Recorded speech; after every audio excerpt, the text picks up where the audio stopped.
আসসালামু আলাইকুম বন্ধুরা, আজকে আপনাদেরকে দেখাবো আমাদের যে ছোট্ট হিটসিংটি দেখতে পাচ্ছেন সেই হিটসিংটি গোল করে বৃত্ত আকারে কাটিং করা হয়েছে।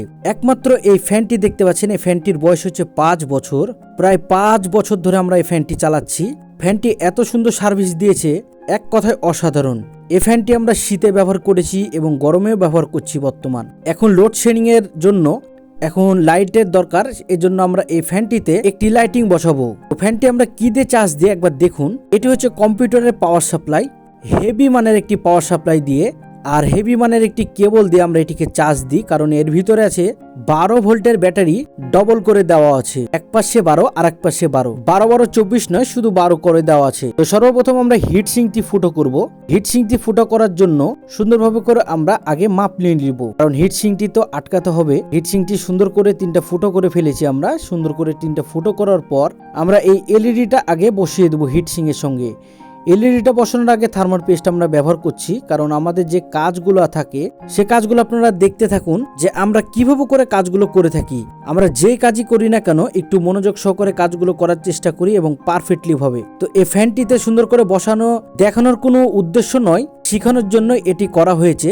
চাইলে আপনারা আপনাদের এই ব্যাটারিওয়ালা 12 ভোল্টের ফ্যানেও আপনারা এভাবে করে লাইটিংটি বসাতে পারেন দীর্ঘস্থায়ীর জন্য। তো দেখুন, আমরা সর্বপ্রথম খাঁচার পুরোই বসিয়ে ফেললাম। খাঁচার সামনে টুকু যে অংশটি থাকে সেই অংশটি কোনো কাজে আসে না, তো আমরা এটিকে কাজে লাগিয়েছি।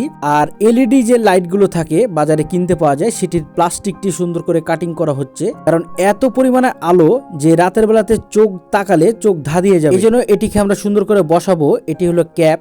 বাজারে যে কোনো জায়গাতে এই ক্যাপগুলো 5 টাকা 10 টাকাতে কিনতে পাওয়া যায়। এক প্রকার আছে হার্ড আর আরেক প্রকার আছে সফট। তো আমরা এই সফট ক্যাপটি নিয়েছি, এটিকে কাটিং করে গোল আকারে সুন্দর করে ফিনিশিং দেওয়া হচ্ছে।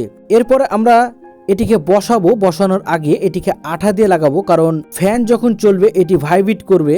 ভাইব্রেটের জন্য এটা খসে পড়ে না যেন যায়, এজন্য মোবাইলে মারা যে আঠাটি থাকে সেই আঠাটি আমরা ব্যবহার করেছি কালো কালারের। এটা ব্যবহার করার পর সুন্দরভাবে করে আমরা লাগিয়ে দেওয়ার পর চলুন আমরা দেখে আসি কতটা ফিনিশিং হয়েছে। তো সর্বপ্রথম আমরা এখন ফ্যানটি চালু করব।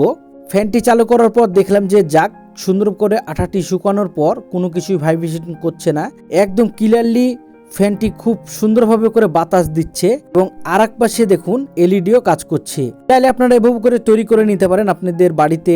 এই ফ্যানগুলো পড়ে থাকে বলতে গেলে, একটু কষ্ট করলে দুটাই কাজ করতে পারবেন। আবারও নতুন কোনো ভিডিও নিয়ে আপনাদের মাঝে হাজির হওয়ার চেষ্টা করব। ততক্ষণ পর্যন্ত আমাদের এই অল অ্যাবাউট অ্যাম্পলিফায়ার পেজে যদি নতুন হয়ে থাকেন অবশ্যই পেজটিকে ফলো দিয়ে পাশে থাকার চেষ্টা করবেন। ধন্যবাদ সকলকে।